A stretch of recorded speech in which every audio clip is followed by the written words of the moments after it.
الحمد لله والصلاة والسلام على رسول الله اما بعد السلام علیکم و رحمت الله و برکاته. الحمدلله که امروز هم فرا رسید. پیش از آن که شروع نماییم میخواستیم شما را با برنامه خود شناسایی نماییم. هدف اساسی ما تنها این است که مردم معنای قرآن کریم را درک نموده و آن را اندیشه نموده از آن فایده بیشتری به دست آورند.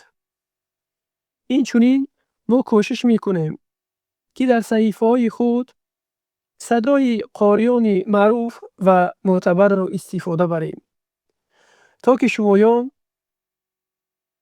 قرائت درست و زیبای آنها را بشنوید.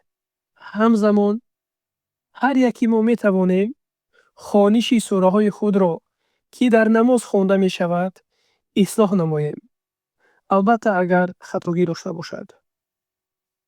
از این جمله قاریان محمد صدیق المیشوی یکی از مشهورترین قاریان جهان در عصر 21 می باشند. الله رحمت و مغفرتشان کند. او کس با صدای بسیار تأثیر بخش و آرام خود مشهور بوده و یکی از بهترین ها در رعایت کردن قاعده تجوید به حساب می روند.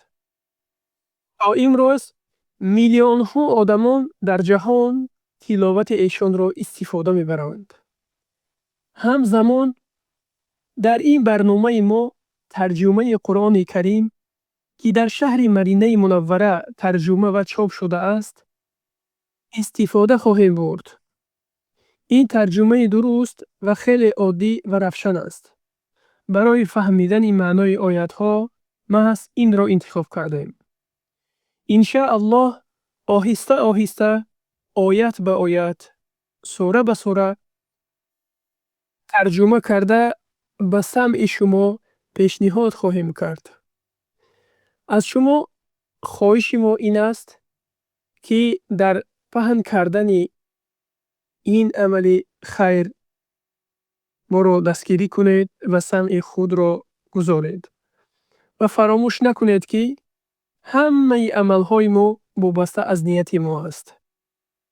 الله عمل صالح ما را به درگاهش قبول کند و گناهان ما را مغفرت کند.